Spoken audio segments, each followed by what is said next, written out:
Hey Fitheads, today we have Bryan Boorstein, the creator of Evolved Training Systems and Paragon Training. And also he's a CrossFit trainer and had his own CrossFit gym, but has evolved into doing a lot more physique stuff. It's been really interesting talking to him. Yeah, is evolved like the key word in this Oh, episode? yeah, wait. That's so clever. Did you just do that? I did. Spags. Just kidding. This is our 15th take. No, I mean that was a big reason why I was psyched to talk to him because he did a similar thing to what I did, and I think a little bit Yeah, what you did, Allie, right. which was to like you start off just lifting, crushing weights in high school to like be hot or to like play sports, Okay. and then you like actually figure out people who are doing this have like ideas on it or Science. like actual strategies, Yeah. and then you get into like real distinct CrossFit time in your life. Then you transition to different goals. Maybe your goal isn't just to complete a WOD as fast as you can. Maybe like you do want to look good, or maybe you like do a lifestyle thing. Yeah, He and was I had so many questions around that because I feel like, oh, well, I was interested in this and then shift to this, and then I want to do it all. And it seems like one of his programs specifically is all of that, and he's balancing it. And just to talk to him about going from like CrossFit, which kind of feels like sometimes throwing spaghetti at a wall in terms of programming, to then trying bodybuilding, where it's like, okay, you're going to do just your left bicep for this week and then rest and yeah, and then come back to your left bicep. yeah. But that was always cool. Is he was when you I feel like traditionally when you do that, the school of thought hates all the other schools of Yeah, thought. yeah, A CrossFit person is like, why wouldn't you do exactly what I'm doing? Like this is the right way to work out. And what was cool, what the episode was cool about today was like you can take a little bit of this and like take a little bit of that, and then specifically program something for yourself, listen to your body. That right, and was do really it fun too. in an intelligent way instead of where I was just like trying to do all of it in an unscientific way. Yeah, a meathead, meat brain. Meatball. Welcome to Total Fitheads. Serious fitness for not so serious people. But now just go. Hello, welcome. Bryan, thanks so much for joining us. Thanks so much for having me. I'm amped to be here with you guys. Heck yeah. I'm so stoked to talk functional fitness and bodybuilding and strength and that. All of it. It seems you have a wide range of things. It's funny, Max, before Yeah. you joined the call, he was like, so what's what's the focus of your podcast? I'm like, well, we have a wide range of people on that have a lot of different specialties, but I guess we could have just brought you on because you just cover everything. Yeah, 10 episodes in a row, so get ready, strap in. Awesome. I'll be back next week. So I guess, yeah, what's your focus right now? I would say the majority of my passion right now lies in more of the physique pursuit. That's the way that I'm currently training. And whenever I kind of become obsessed with something, I go 100 all in. And I remember even back in high school when I first found weight training, it was like finish basketball practice and then come home, and like the next 2 to 3 hours were just wasted on like message boards before there was Facebook and Instagram, learning about weightlifting and fitness and how to get strong and jacked and all that stuff. So right now, the last couple of years, physique, optimizing physique has been my focus, and luckily I have the functional fitness experience too, so that when I'm programming for other people, I can still kind of keep it fun and interesting if that's kind of what they want to do as well. Cool. So you were functional and then like this physique kind of thing came after. Yeah, the functional CrossFit stuff was in the middle of my journey. I founded CrossFit PB in 2010, and prior to that, I'd been training for 13 years with a mix of like strength pursuits and more bodybuilding physique style focus. But back in those days, there wasn't like as much of an evidence-based space in fitness as there is now, where research and studies are being cited and being utilized practically by coaches to push training forward. So back then it was a lot of anecdote and bro science and guessing and eating bananas. yeah, like every meal, like chicken, rice, and veggies, right? There was no IIFYM or any of that stuff. So The second pursuit into the physique world that began more in like the 2015, 16, 17 timeframe was and has been definitely more productive and educational than the first 13 years were. Evidence-based now. So if you're going all in, like, are you gonna compete? That's the question. I would say that there's definitely a piece of me that wants to. I just literally yesterday, finished a 13-week dieting phase that the goal was to get me down to the low to mid 180s and then get a sense of kind of what I look like in the low to mid 180s. And then that would give me a more realistic assessment of how low I would need to go if I were to compete. And I think it was about as I expected. I think I got to 185, and I think I would need to get down another 10 to 15 pounds reasonably. What's a comfortable weight for you? The last 5 years I've been between 200 and 210. Oh, damn. Okay, that's a But I lot wouldn't say down. that that's not comfortable. 200 to 210 is more like I'm pushing food, and it's almost like I'm eating some crap food, like not the most healthiest, because I just kind of need the calories to push the weight and the potential muscle gain up. But I would say comfortably, I think I would settle into the low to mid 190s. And then that makes sense that about 20 pounds below comfortable is where you would be to compete.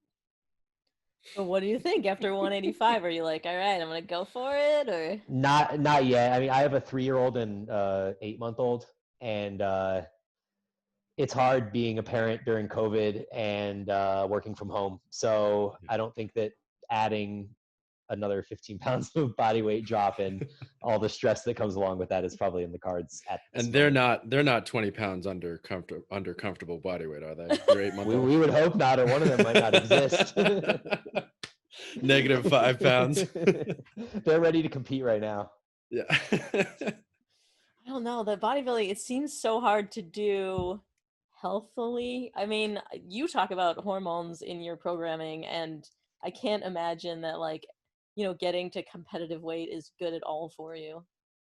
No, absolutely. I mean, you're 100% right. Getting that low is not healthy for males or females. But I will say one thing that surprised me in getting down from 205 to 185 these last 13 weeks So many is pull-ups. that so I can do way more pull-ups now. I can do way more weight, 20 pounds more weight. Um, is that I actually feel more healthy at 185, 186 that I did at the 205 range. And I didn't expect that. I thought that I was going to be hungry and lethargic and food focused, and I kind of found the opposite. That it's actually been easier to move a smaller body through space each day. I get less winded. I'm more likely to hop up from the floor and go play with my kids and not just kind of lay there and be lazy. And while I did have a few moments of being hungry, it was significantly easier than I expected it to be. It was way, way, way easier than any other diet I've done throughout my last 20 years. So that was a really cool learning experience for me. Yeah, interesting. And that, I mean, that whole pushing food thing, as a female, not we aren't often exposed to that. Max has done the No, opposite with wrestling. We did. I mean, my diet has been horrible. What was your diet like? How did you lose the weight? Whenever I yeah. lost a lot of weight, it was easy. I just stopped eating completely. So I didn't want to do that because that is the way that you can do it, and then you end up losing a lot of muscle too, right? Yeah. And your metabolism Um, slows. That's like a legit thing. Your body just gets used to it yeah, and will stop losing weight. for sure. Well, metabolic adaptation is something that's going to occur just by being smaller. You're going to burn less calories, and then by not eating, and you create all the additional havoc on your metabolism. But Max, to answer your question, the way I did it that was so much better than past times, I would say there were probably two main elements. One was that I took a higher carb, lower fat approach this time. In the past, I'd always kind of veered more towards higher fat palatable foods and more of an intermittent fasting approach where I would just eat for 6 hours a day and just mash food and just feel so satiated at the end because I crammed it all into this small period. Um, and then secondarily, I didn't do a single minute of cardio this entire diet. So um, I I like literally that. just I like hearing that. I Free just cardio. lifted weights and walked. That's it. So walking is really the key, I think, because it's a controllable variable. So when you're dieting, the last thing you want is to be doing all of this like high intensity exercise, like intervals or long distance cardio, where you actually really don't know how many calories you're burning, how many calories are you continuing to burn post workout. And it kind of makes the equation of figuring out what your optimal caloric intake is, it makes it difficult to figure out. So when you can eliminate variables and you just know that you're lifting and you're really not going to burn that many calories from lifting because you're just lifting and resting. And then you're going to go for walks and you can easily track that with steps. So you know if like you're averaging 10,000 steps a day each week that you need to continue to do that to eliminate variables, then you just do that like a machine and you eat calories and you watch your body weight. And when things stall, you lower your calories a little and that's it. Super simple. Hmm. Well, yeah, and the walking like guarantees you're gonna get into fat burning too, right? I mean, granted, if you haven't Yeah. just eaten a ton of carbs, but if you do hit, like it could be a different energy source. Yeah, for sure. I mean, it's more glycolytic. It comes more from carbohydrates. At the end of the day, I don't think that that really matters when you extrapolate it out over like a week or a month or longer. It ultimately is just going to be how many calories you burn and how many calories you take in, like the actual, whether you're burning carb calories or fat calories or whatever. Um, it's going to be a very small factor in the equation. So you believe like in the calories in, calories out kind of thing? Yeah, I think, you know, there's nuance to it for sure. But I think that ultimately at the end of the day, that is kind of the overriding truth, is that you just have to take in less than you burn each day to lose weight, or vice versa. Interesting. So it didn't matter that you were carbing it up this time. So interesting question. No, so I think the reason that the carbs helped wasn't because it helped me burn more fat or anything like that. It was solely based on the fact that carbs provided me energy so that I could keep my brain functioning, keep my energy high through the workouts, continue to get pumps in the gym, where when you take carbs out, you almost immediately begin losing pumps. And pumps kind of help shuttle nutrition into the muscles and blood flow and stuff like that. So I would say that that's where the carbs helped more than anything. Some people just run better off of one macronutrient than the other.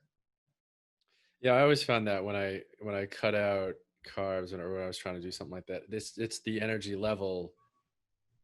It permeated into everything else. I couldn't sleep very well because I couldn't work out very well. I never felt like I was awake. I was always sort of dazed or whatever. Um, but it's tricky. Absolutely. You're like, Yeah, yeah, yeah. I'm committing to carb life, I guess. So I'm still trying to lose weight or get health, Well, get keeping stronger. fats low is the real challenge. I mean, because if you're going to go higher carb, then you have to go lower fat because you have to meet like a minimum protein threshold. So protein just is stable whether Yeah. you're high carb or high fat. So yeah, finding carb sources that keep the fat within check is tough. And then also having to eat relatively lean meat sources to also keep the fat in check. So it had its challenges, but I think that feeling better throughout made it so worth it. Yeah, it sounds like it worked for you.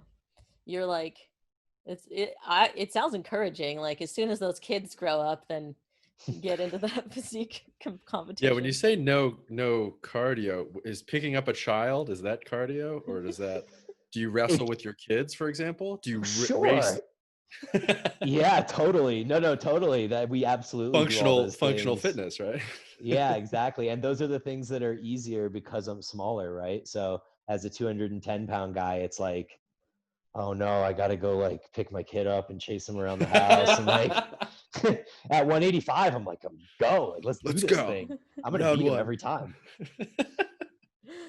You mentioned a pump on your carbs. I wanted to talk to you about that because I thought that was just like a bro term for like what you do push-ups before going to the beach so the girls like stare at your chest, but that's Yeah, actually a totally. thing. Which is true. Yeah, so cell swelling is the official term for it. Um, it is a factor of stimulating the muscle. And it is kind of one of these things that maybe you look at as like a sign that you're doing something right. Like say you're training and you're doing biceps and chest, which are two muscle groups that get pumped up a lot. And say you're That's every doing day. bicep or chest, right? Totally, every day is chest and bi day. Um, and say you're doing it and you don't get a pump, like you don't feel your muscles like really getting any pump at all. Are you going to think that you had a quality workout? No, you're gonna kill yourself. You're gonna be like, I'm gonna do more because I don't have a pump, right? Right. Obviously. So like the pump is very bro sciencey. I mean, it's just recently that science even came up with that, like, cell swelling. Like, it's a real scientific term now. But like, they're showing that it does kind of help shuttle nutrients into the muscles, and that there is some sort of, like, at least corollary effect between getting a pump and knowing at least that you did enough to stimulate growth in your muscles. Yeah, I noticed you were talking about this on the metabolite article, metabolite Mm-hmm. training. Yeah, can Yep. you tell us a little more about that? Yeah, totally. So metabolite training is a phase in what I would call a periodized year of training. Assuming that the goal is hypertrophy or muscle growth, there's generally a number of hypertrophy mesocycles. Mesocycle would be like a 4 to 6 week period where you accumulate volume and training load. So you would have a number of mesocycles that are mostly comprised of straight sets, like, 3 sets of 8 to 12, 3 sets of 12 to 20, whatever, working through the different rep ranges. And then at the end of the year, your body's kind of like beginning to adapt to all of this hypertrophy work that you've been throwing at it. So you're like, okay, I'm going to go one last hurrah, and I'm going to go all in on hypertrophy work before I kind of, flush all this fatigue and we start over again. So then you do what's called a metabolite mesocycle. And this is a 4 to 6 week period where you do a lot of the things that are typically considered in bodybuilding training. So things like supersets, drop sets, giant sets, myo reps, all sorts of different intensity techniques where you're doing movements back to back with no rest. You're doing circuits. You're pre-fatiguing. So you might go from like a dumbbell fly directly to a bench press where you kind of pre-fatigue your chest. So you're doing all these crazy things in the pursuit of just getting a little bit more out of this training cycle. And then once you've kind of maximized that out, which is usually that 4 to 6 week period, we will often go into a 4 to 6 week strength phase. And while the strength phase may increase strength, I don't know that that's ultimately the goal. The overriding goal of the strength phase is more to flush fatigue that's been accumulated through all of that intense hypertrophy work, and then to also resensitize the body to the reps that you use for hypertrophy. So in most hypertrophy work, we're going to stay between like 6 and 25 reps, maybe 8 and 25 reps. But strength work, we're going to stay under 8 reps. So that's going to kind of resensitize the body so that it can continue to get pumps and continue to accrue volume within those higher rep ranges, benefit more from it. And then when you go back to those standard hypertrophy training techniques, your body should respond a little bit more effectively to that. Yeah, so it seems like you're going in cycles. That I didn't know. Was that like a traditional thing for bodybuilders too, or they don't usually do that strength part? It depends. In the evidence-based space, resensitization, which is kind of the purpose of that strength cycle, is a relatively new science. I would say it's been studied for maybe the last 10 years or so. So back in like my early days before CrossFit, when I was doing bodybuilding stuff, I think that what a lot of bodybuilders did was they did things like strength work and stuff, but they didn't have names for it. It wasn't called like this is a strength mesocycle. They were more just like, oh man, I'm really burning out on doing these like 8 to 15 rep sets. I think I'm just going to do like a month of like some low rep stuff because like I'm just really tired of that pump work or whatever, And then maybe they'll have phases where they're like, oh man, I'm just burnt out. Like my body's run down. I'm not sleeping well. I think I need a deload week. So it's not necessarily, I don't think it used to be something that was like structured in the way that we do it now, where it's like, we're going to go 4 to 6 weeks, then we're going to have a deload week, then we're going to do another 4 to 6 weeks and a deload week, and then a metabolite mesocycle, and then a strength mesocycle. Like it's not all planned out like that. But I think that bodybuilders intuitively knew sort of what they needed, or at least the good ones did. And the ones that were able to listen to their body were able to kind of use those mechanisms and kind of put them to use in their training without having formal names for them.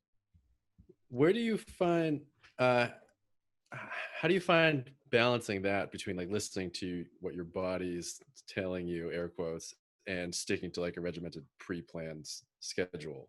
Because it feels like sometimes my body, I'd love to listen to my body, but sometimes it's a liar, or you know what I mean? Or listening to your And also like, devices. yeah, like sometimes my device tells me something and then I'm like, wow, I don't feel that way at all. Or do I, my device is telling me I feel that way.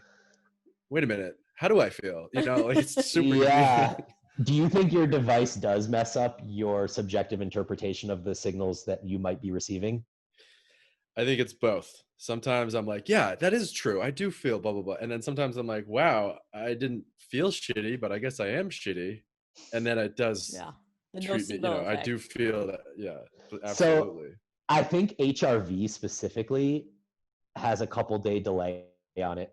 At least from what I've been reading in the science, the HRV numbers oftentimes will tell you how you were a couple days prior. Like it takes a little Really? while for it to catch up. God, Um, jeez. but I will also say that HRV has proven to be super awesome for me. And I'll give you one Really? example. I was in Costa Rica and I consistently would get like in the low 80s for my HRV ratings.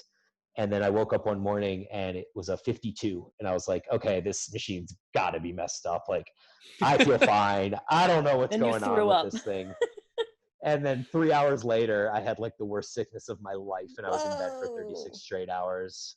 So it literally Ooh. like predicted that I was about to get sick, which was fucking wild. That's nuts. Um, um, Low 80s is so good. I'm wildly impressed. A bad day for me is like what? 30s. Well, what device do you use? I was using a Polar H7 strap and it was connected to the Elite HRV app. Okay. But that was before, all the big thing with the Whoops and the Garmins and all the The wearables. So wrists, this was yeah. something I literally had to do in the morning. Like I would put this strap on, I would log into my app, I would lay there and close my eyes and breathe for 2.5 minutes, and then it would give me a reading. Whoa. It was like probably 2014-ish, but That's If before you, anybody if knew you, it was cool. whoa, yeah, Did you invent totally. HRV? I feel like there was a second part to that question. Oh, how listening to your body. Yeah, yeah. yeah, So that is the tough part. And like, so when I write general programs, like I do for Evolved and for Paragon, I almost always include a deload week after every fourth or fifth week, regardless. Just because I feel like there's no harm in taking a deload week, but if you wait too long to take one, there could be worse ramifications from that. Um, and by the way, just in case anyone's interested, this is a really cool study. They did a study to prove kind of that detraining doesn't really matter and that you can take time off. And they had two groups where one group went 6 weeks on, 3 weeks off, 6 weeks on, 3 weeks off, 6 weeks on. So they trained 18 weeks but had 3 weeks off in the middle twice. And then the other group just trained for 18 weeks straight with no weeks off. And at the end, they had the exact same results. Whoa. whoa, 3 weeks off. Yeah, so basically what happened was that they detrained Whoa, during the 3 weeks. They lost a little bit of muscle, blah, blah, blah. But because muscle memory is so strong and you can get back lost muscle so quickly, in each 6 week period that followed, they were able to catch up with where they would have been had they not stopped. That's weird. crazy. I wonder what other like cascade of hormones and good things happened from either not That's a working really out good point. or from Yeah, working yeah. out. Yeah, no, totally. If they would have done that from a hormone perspective instead of like a muscle mass perspective, that would have been really interesting to see. Or just get Um, stressed. I feel like I would want to be in the 18-week group. Like how to take 3 weeks you wouldn't off, I want to take would 3 weeks mess off, with me. right? Yeah. No, for sure. Well, I think that the point of that study more was not that this is something practical that you would implement and be like, I'm going to totally follow this approach, but more like, when you take deload weeks, or if you take a deload week too early, or if you go on vacation and you don't work out for a week or 2 weeks, like at the end of the day, you're going to end You're up right freaking fine. exactly where you Yeah. were. What's that look like? You're the person that like can't take the week off. Oh, well, I'll go on vacation, but the first thing I do is find where your gym is in San Diego and then I'll book the hotel. Interesting. Well, that's definitely the way that I am too. But the way that I do, like I do take deload weeks, and I also do take full weeks off. I just think I do them strategically. Like if my training doesn't plan for me to be off on that week where I'm on vacation, I won't be. And I also think I agree with you in that there is something really nice about starting your day in a vacation with a workout and just kind of like, you feel better the rest of the day and it enhances like your spirit and your levity and just general mood throughout the day. Right. So I see that aspect too. But Gotcha. also for travel, I think that it goes a long way for travel. I think people really underestimate jet lag and being in a new place and being in a new bed or whatever. Altitude is like one of the scariest things that I've ever experienced. I mean, For sleeping. Yeah. for everything. I remember I didn't think it was a big deal. Then I went to visit my friend in Denver actually. And you know, I had like a half a beer and I was just out. Right. You Right. know, it's such a big thing that I think. And then when I'm flying, I freak out about that a lot because I'm like, man, I'm 35,000 feet up in the air for 5 hours. That can't be good for me. I don't have wings. I'm not supposed to be doing this. Like, Amazing. tough. Yeah, that's Um, awesome. you mentioned doing your Evolved and then Paragon too. How are they different? Good question. So I started Evolved in 2017. That was kind of my bridge out of the CrossFit world and into the bodybuilding world. So the first program I created for Evolved was a hybrid style program called the original daily program from Evolved, and it was a combo of like Olympic lifting and some gymnastics work with some bodybuilding stuff and some metcons, and basically just a All perfect the mix things. of all the good things. And around that same time, Lori, Christine King, became a one-on-one client of mine, and I did her programming for her as she was trying to move out of the CrossFit world and for the purpose of improving her hormones and her health. So I started kind of training her with the pursuit of physique being the ultimate goal, but also understanding that we didn't want to lose some of those functional components, like muscle ups and Olympic lifting and stuff like that. So we worked together for almost a year, and then she approached me and was like, this programming is amazing, like I have to get this out to the world. And at that time her social media following was growing, and so we decided to team up and create Paragon training methods. And Paragon is kind of our little hybrid baby. It's Lori's nutrition knowledge, with some input on the programming, and then it's my programming vision, implemented to a lot of her audience, but in a Facebook group, in a community that has just thrived beyond even realization. I can barely even believe we have over 2,000 members in this Facebook group right now. And it's super busy and there's lots of good education. We've hired coaches to help us in the Facebook group to answer questions. And I guess between, me doing the programming and her and the other coaches doing the nutrition, we've created a pretty awesome thing that people seem to dig. That's so cool. Yeah. And then Evolved is, so let me just, sorry, real quick. So Evolved has basically become it's my private brand. It's significantly smaller than Paragon. It has its people. It's kind of my testing ground for programs. So not to say that they're better that when they go to Paragon, but it's my forum to be able to test things that I want to put out and then see how people respond to them, see how they digest them, see if they like them, and then taking stuff, modifying stuff for the Paragon audience, and then being able to put out a really good product for Paragon as well. Cool. Yeah, you were talking about the daily program that like the initial thing you launched. That you still have that, right? And Yep, that one still exists. okay. Exactly. Yeah. So it's probably converted a little bit over time to be slightly more physique and a little less functionally. And I would say that the main reason for that is that I don't include any kipping movements in there. So you don't have to be able to do like muscle ups and toes to bar and like all the kind of crazy CrossFit stuff to be Just do able to them do that strict, program. obviously. Do them strict, of course, because if otherwise you're just weak, right? Um, so, so yeah, Otherwise, you're mentally weak. Yeah. but come on, get it together. But there is still Olympic lifting and stuff like that. So Let's go. so yeah, that program still exists. And then Evolved also has a physique and a Globo physique for commercial gyms, and Paragon has similar programs as well. Yeah, I mean, I was looking at the daily one, and it's like strength, hypertrophy. You know, you got HIIT, Metcon, and body weight stuff in there. Like, it spoke to me because I'm like, I want to do all the things. Like, I would love to, do gymnastic stuff, and on the other side of it, just like power lift a 1 RM as much as I can. And I worry that I get like, this is playing devil's advocate here, like trying to do all the things is actually harming me, because if I just like did a cycle of powerlifting, I could get better at that and then focus on just gymnastics, and like you end up harming yourself and performing less because you're mixing it all. Yeah, I mean, I think essentially you're becoming the CrossFitter of everything. Like they're good at everything and great at nothing, right? Is Yeah. kind of the saying. Right.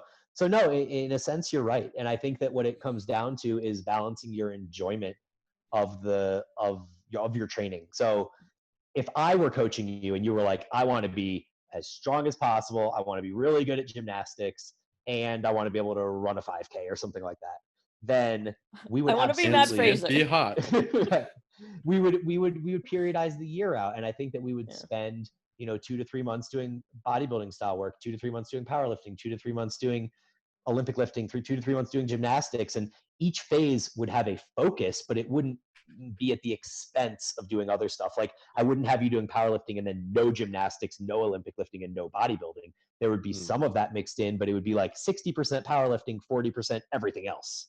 So I think that is the perfect way to approach it. But when you look at like a hybrid program like I have out there, it's probably like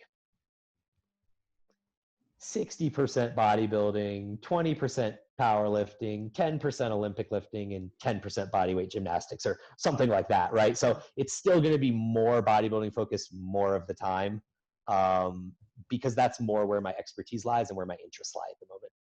And what's sellable, man? Making people look good on Instagram.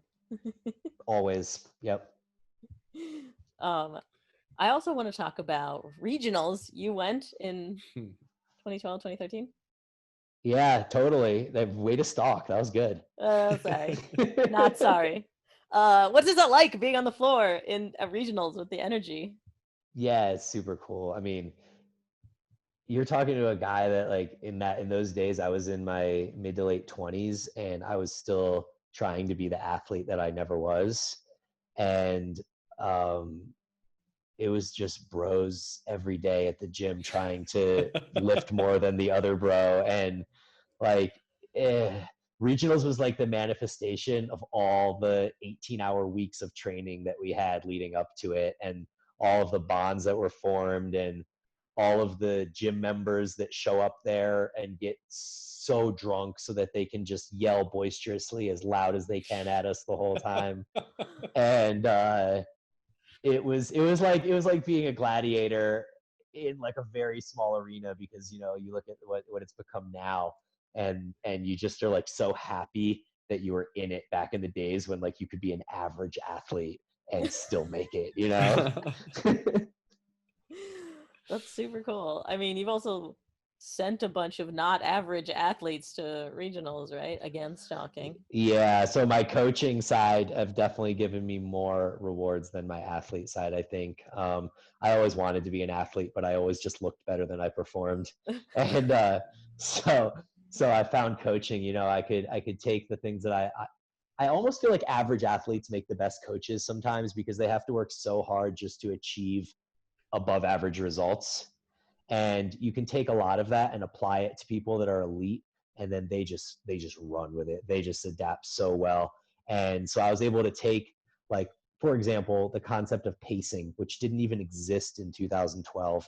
I remember taking workouts and telling people that they had to do like 3 or 4 5-minute AMRAPs, and that their score was the lowest one. Because back in like 2012, if you saw 4 or 5-minute AMRAPs, you're going 100% on the first one, then 100% on the second one. And by the time you get to the fourth one, you're doing like a half of what you got on the first one. Yeah. And so I knew immediately that was wrong. Like just looking at the cardiovascular world and running and the whole thing around negative splits and all that. So I began coaching people around the concept of pacing with those style of workouts, like in 2012, and all of my athletes just took off. They might be behind in the first like 3 minutes of the workout, but then they had all that energy to finish strong. And that was super cool to be able to see that and then implement that for them, and then see that they were getting phenomenal results from it. Yeah, that's crazy, because it was like there wasn't like strategy. There's a mental aspect to CrossFit that people had to figure out. Yeah. And I just didn't want to die. I didn't want to feel like shit. So I may have even figured it out by accident, because I was like, if I go slow in the beginning, I don't have to feel as shitty. And then when I do feel shitty, it's like the end. So that's cool. I think that medium competitors, medium athletes for sure, medium to poor competitor athletes make the best coaches far and away, because they had to figure, and I think this is true in all sports, but if they have to figure out what they're doing, then that makes them a lot better. Whereas the elite guys, it comes naturally to them, and you're like, oh, how did you do that? And they're like, oh, I don't know, I just did a fadeaway. Like, I don't know. I find that in a lot of It's sports innate. Yeah. across the thing. Yeah, for sure. No, I agree totally. How did you feel? Did you ever coach them on, or have you ever coached, or have you experienced as an athlete competing um, in a garage by yourself versus on a floor next to somebody else? How does that affect your mental approach? If you're physically, like, are you trying to keep up with someone? Are you trying to stick to your plan? And what if you don't have a plan? Are you saying if I'm training by myself or if I'm training like with other people in this garage setting? Like, absolutely by yourself. Yeah. No, I actually kind of like training by myself. It's an interesting thing. I would say I actually like training by myself a lot more doing the physique style training than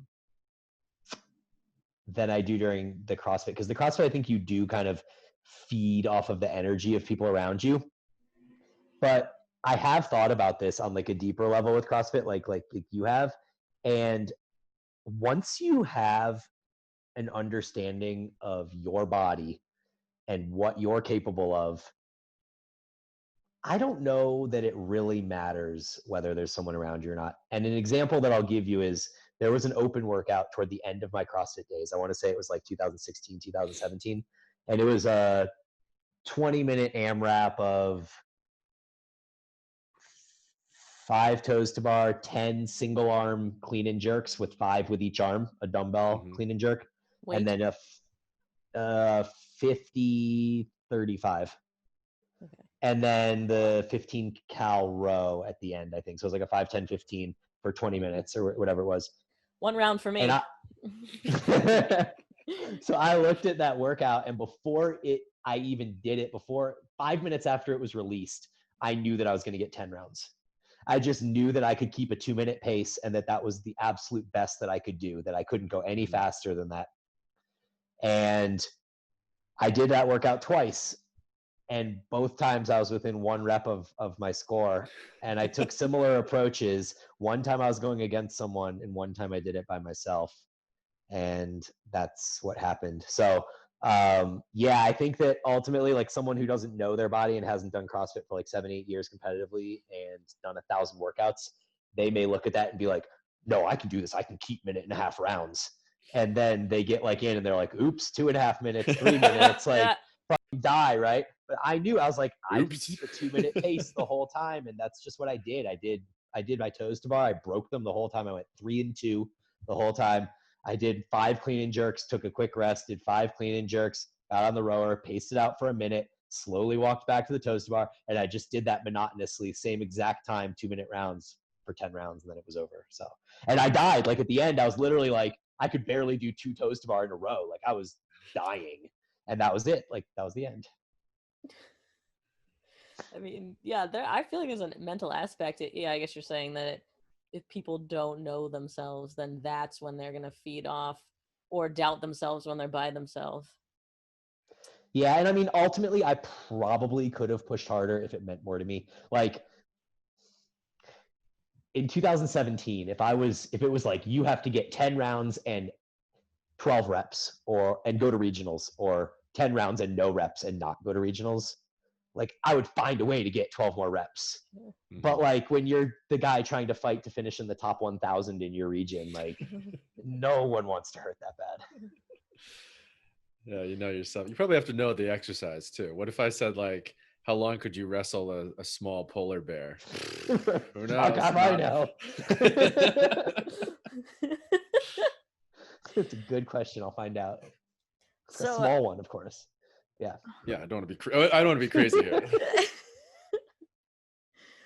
Also, where are you? Are you in a garage? Are you in the North Pole? You know what I mean? There's a whole lot of factors. Yeah, define his small. environment would be cheating. Smaller than me? A baby? maybe like an adult that we genetically shrink. Whatever. We're getting like we Cool. need some Let's move on. weed for this conversation. This is the Total Fit Heads Games. That's the first event. We've been talking about doing our own Total Fit Heads Open. Obviously, we need a small bear. Absolutely. Yeah, that would be fun. One of the reasons we all started, or me and Allie started doing this, is Allie's doing a bunch of beer miles. And so it was a combination of like super fit bros or PhD bro stuff. And then, yeah, throw a couple beers in there, see what happens. You know, like it was that sort of approach to fitness. How would you think you would fare doing any of these beer mile? Hammered drunk, yeah. Yeah, no, I don't think I do very well personally. Well, when you have that attitude. So me and the guy that started the gym together, we were big. We liked to drink a lot in college and post-college. So when we started the gym, we were like 26, and we still like to go party with the members. And it was 1:45, bars were closing, and we decided to stop by the gym and do Fran.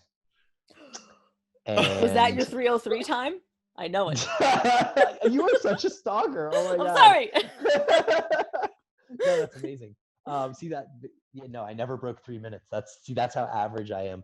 But super average. Yeah, I mean it's all relative. But no, so I did not do 3:03 that time. I think I died and threw up at the 5-minute mark. So, but were you hungover? Yeah, I actually felt really terrible because I felt awful the next day, and we both laid on the ground for like 20 minutes afterward and like literally couldn't move. We had drunk people coming in off the street because we were right on like Garnett, which is the busiest street in PB, and we had like people coming in off the street just being like, "Hey, we're gonna come in and do some pull-ups, blah blah," and we're like, "No, you fucking drunk idiot! It's 3 a.m. Don't do pull-ups." But we couldn't get up and actually do anything about it. Just waving at them from the ground. Right. Incredible. Max, we got to do drunk Fran now. That sounds horrible. I mean, it's a glowing recommendation for sure. Yeah, totally. We got to beat your time. How fast? We got to throw up before the 5-minute mark. I think I was in the 9 round of the thrusters when I threw up at 5 minutes. Did you stop the thrusters while you were throwing up? Yes, of course. Oh, okay. I collapsed. I was out. I'm not a pretty throw upper. I'm not one of those like, oh, I can just puke and rally kind of guys. Like I'm like a puke and like go to sleep kind of guy. Yeah. You know? That's insane. They're called throw upsters. Throw upsters. Nice. Okay. I love that. That's so gross. I do want to ask about your shift again there from CrossFit to bodybuilding, because like CrossFit was my first introduction to, like I can lift heavy things, weird. And then when I got into bodybuilding, I was like, wait a minute, I've been very meathead about this. It seems like it's so scientific what the way bodybuilding goes about like wearing out a muscle group and resting, and CrossFit's like, I don't know, let's do all the things in all one, and then tomorrow we'll do the same thing. I like, do you feel the same way, or is it more structured for you, and that I'm just like misunderstanding how CrossFit works?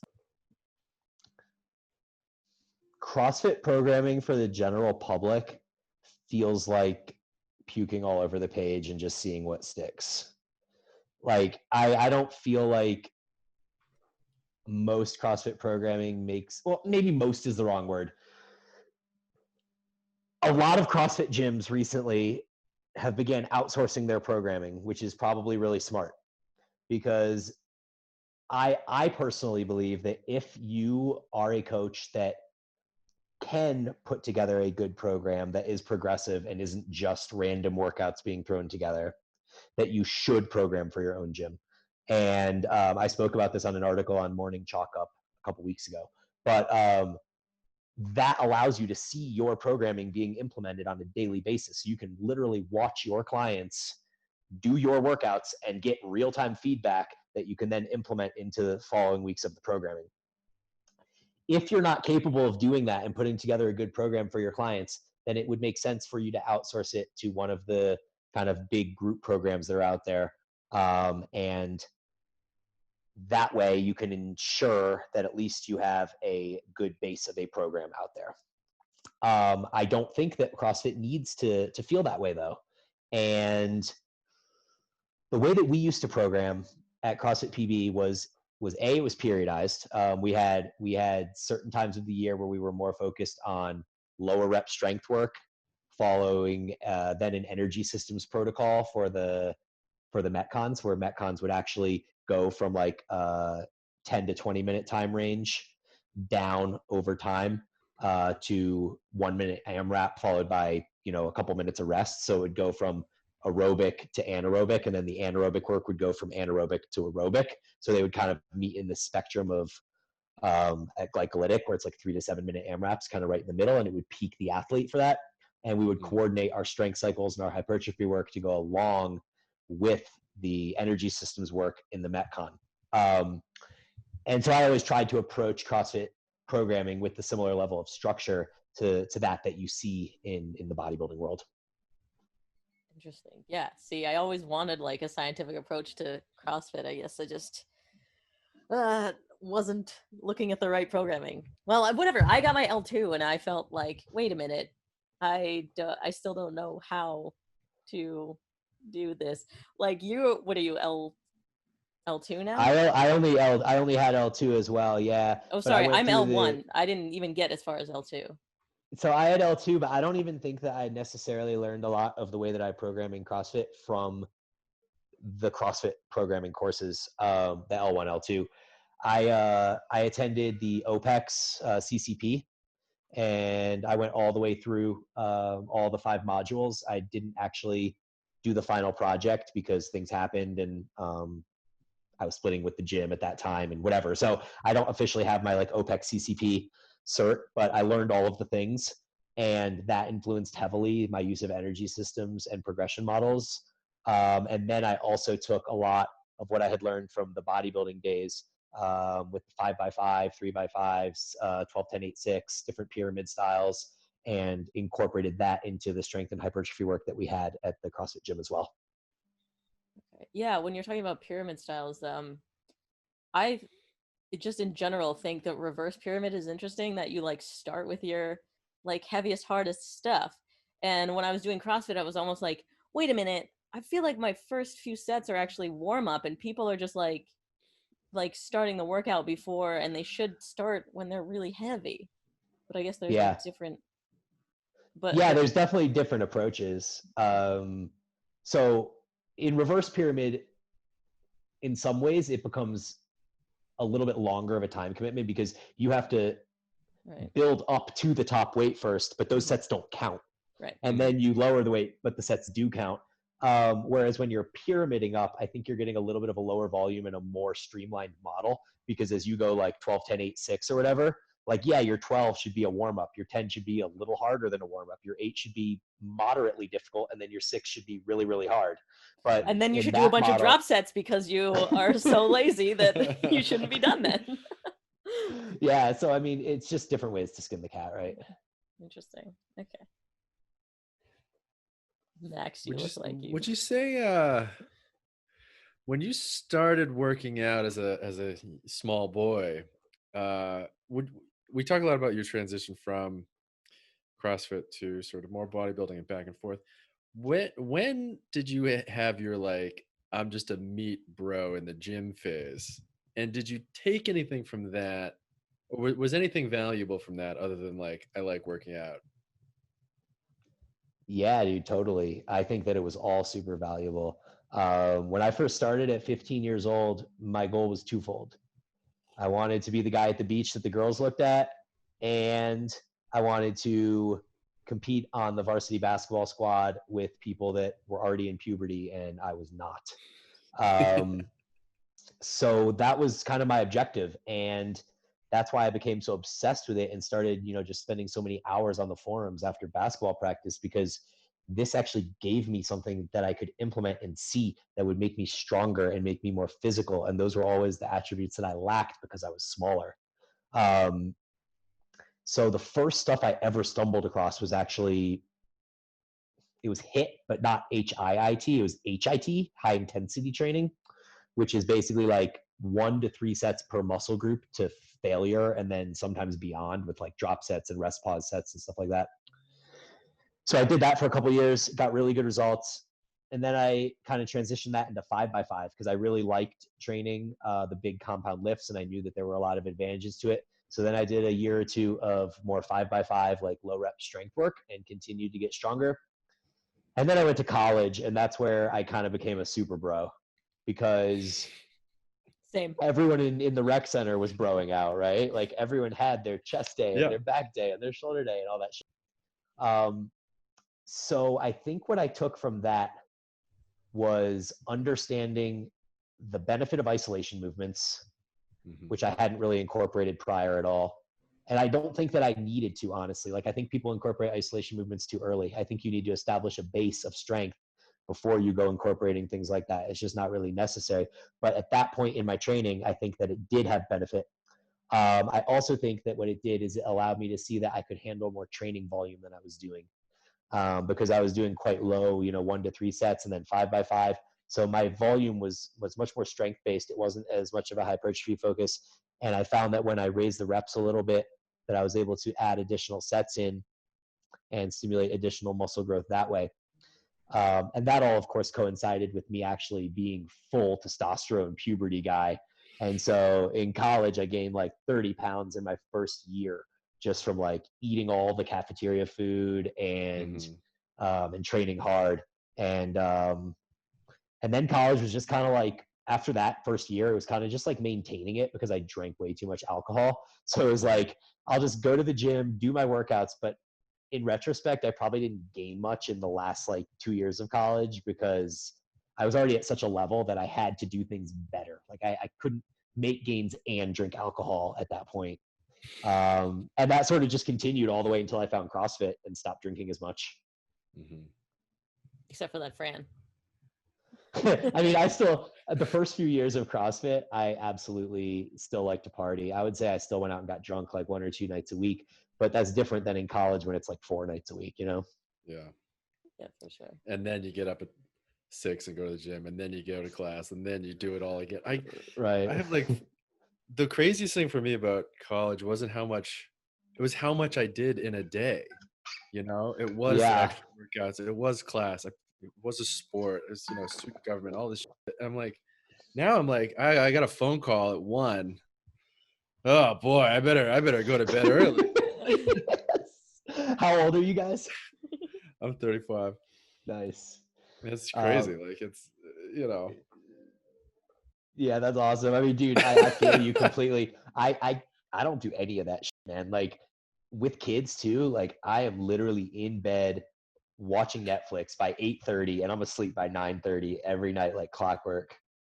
I think COVID changed things too. I have 0 things to do now, and I actually thought, oh, well, I guess this will prove if I'm a social drinker or not. And it turns out I am. Like, I haven't drank at all in COVID. What the heck? That's crazy. I know. I thought I had a drinking problem, and it turns out I'm actually social. I have a social problem. A social I'm an extrovert. disease, right? I'm just an extrovert. That's it. How annoying. That's amazing. I love that. All right. Well, this has been awesome. Sorry. Max has got more. Do you think that like more structure at that age would have changed, or do you think that you needed to do all that stuff? Do you know what I mean? Like when, like going, I always wonder about those. I mean, this is gonna sound super crazy, but like when I was in high school and I was competing against dudes who were like super religious, and I knew they were in bed by 8 every night. Those guys scared the piss out of me because I'm like, man, that's it. Or like dudes who went to an all boys school, like they're playing them in any sport, I was like, well, we're screwed, guys. Like, there's nothing we can do. Like, this is all they do. Do you think that like focus at that time would have helped you, or do you think that that was just your life and you had to sort of play it out that way? Yeah, I mean, I try not to look at things with that lens and be like, oh man, imagine how jacked I'd be if I only didn't drink for those 3 years, Yeah, but how boring you'd be. You'd be not funny at all. I'd have no cool stories. Yeah, exactly. So no, I mean, it was totally necessary. And, maybe in a perfect world, like I don't drink for 3 years during puberty, and maybe at the end of the day, I have an extra 1 to 3 pounds of muscle on my body or some stupid shit like that. I don't know if you guys saw, I just posted today on Instagram a transformation of me from the last 14 years from 2006 to current. And literally I'm the same body weight. And I probably gained 10 pounds of muscle and lost 10 pounds of fat in 14 years. Like literally that's all I got for 14 years of training. So, I mean, the gains you got way just better slow lighting down. too. Totally. A way better photographer too. Man, nothing is you. I mean, you look just as young face wise. Look at you for 14 years later. Better tan. Mm-hmm. Yep. Better tan, better Way photographer, better better tan. lighting, all the things. Solid. But yeah, so I just think that like ultimately at the end of the day, I think there is a genetic ceiling and no one knows where that genetic ceiling is. But I think if you commit to training in the iron for 23 years, I don't think that what you did for 3 years is going to have an impact on the end result. Or continue to do right now. Ugh, I can't even pretend like I'm going to drink tonight. I just told you guys the truth. Go out and meet friends, then you have to drink. Yeah, right? Ugh. Are things open around you? Like we don't have gyms. We don't have any sort of indoor restaurants. Yeah, so restaurants are open. They're trying to do outdoor, but that's going to obviously be an issue here in Boulder soon as the weather cools. You can eat indoor with 2 table separation between tables. You do the mask as you walk in, and then when you get to the table, you take the mask off. Yeah. Gyms are open, but they have like stringent policies where you have to wear a mask the whole time. You have to clean down your equipment after every use, which some people say you're supposed to be doing anyways. It's a ridiculous waste of time. I built a home gym. My passion project over COVID was to put together a really dope home gym. So I did that. I somehow got equipment just by like ravenously perusing the internet for hours on end, and I got everything I needed, and I now train at home. So it's dope. Sick. What is everything I needed? Like 3-pound weights, maybe a kettlebell or something? Like what That's do you it. That's got? all I got. Yep, that's how you stay jacked. Stay jacked. I got a foam roller. There you go. Don't get too bulky. That's right. Yeah. Yeah, like what is your setup? I'm so curious. So I bought a hybrid hack squat leg press machine, plate loaded. So do you know what a hack squat or a leg press? Googling right now. Type in hack squat. It's more like a hack squat than a Like, leg press. Okay. Oh, what?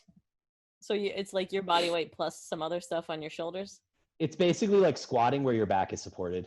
Thing with you do that thing.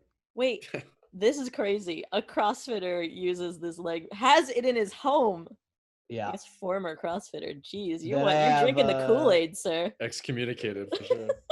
I have a chest supported T-bar row, which is super rad. So my chest sits on a pad, and then I reach down and I grab these handles and pull it up for my back. And that was a frivolous purchase because I only can do one thing with it. So I just really wanted But who could have known?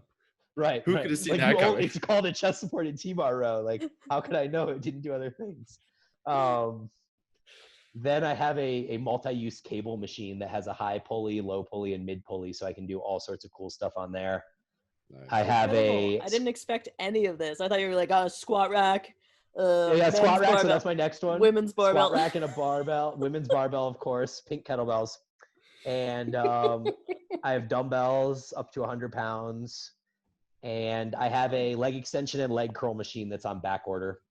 And that's pretty much it. So, wow. Well, awesome. Never have to leave your house. Ever. I'm just quarantined here for all of eternity. By choice. Right. Well, I went to Austin. So I went to Austin last weekend with Lori for a photo shoot. I left literally Boulder for the first time. Well, no, I left Boulder twice, but I got on an airplane for the first time since COVID started. And it was way less scary than I thought. Like, I thought I was going to be like this weird, morbid scene, but it was the same hustling, bustling airport and airplane that you always see, except people are wearing masks. That's it. That's great. Yeah. So was the plane full?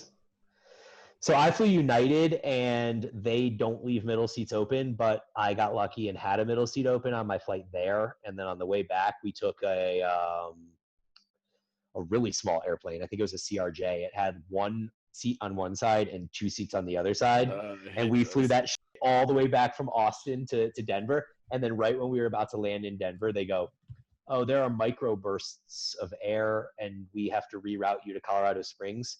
But if it was a bigger plane, they would have just like circled for 10 minutes and then landed. But we were literally about to run out of gas. Love it. Yeah. Terrifying. Oh god, that gives me so much anxiety. Yeah, you hate airplanes. That's hilarious. I hate airplanes. I think I just hate travel. I think that's pretty much it. I don't like. I'm not particularly fond of boats either. So I don't know. Like maybe I just need to hermit myself in a cave somewhere. And You like quarantine. It's perfect for you. yeah, it's really nice actually. Nice. I'm- I dig that. All about not leaving my house. I also have a gym set up. I mean, Max has got a pull-up bar, right? We all just stay home. We all just forever. grabbed a pull-up bar. It sucks. Whatever really you got, sucks. pull-ups and push-ups, bro. Prison workout. Yeah. My advantage is I live with my girlfriend who's a nice, back. That's a nice. I do a lot of like body weight. I just pick her up a lot and run around, and that's my background anyway. So it works out really well.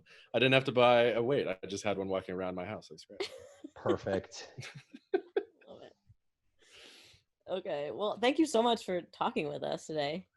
Yeah, thanks We for having usually me. This ask is awesome. about drinking. We already did, though. We have like one question we ask everyone. It's like, how do you feel about drinking and working out? And we already covered it. We got all the answers. I do everything. I'm the jack of all He trades. does all the things. So we'll see you again next week to talk about everything again. Awesome. Perfect. And where can the fitheads find you online? Best way is probably my Instagram at Bryan Boorstein. You can also find me, if that's too complicated to spell, just type in Evolved Training Systems and you'll find me that way too. Sweet. Yeah. And you also do like one-on-one training, right? Like yeah, a little bit. I do some one-on-one training. I like specialization stuff. Like if people come to me and they want to like bring up a lagging muscle group or they have like a specific agenda, we can talk. But I'm doing a lot more with the general programming stuff now, and I like to try to guide people to one of the general programs and then help them through the mass model if possible. Cool. Sounds good. All Thank right. you. Yeah, thanks again. And thank you to the fitheads. We will see you next week.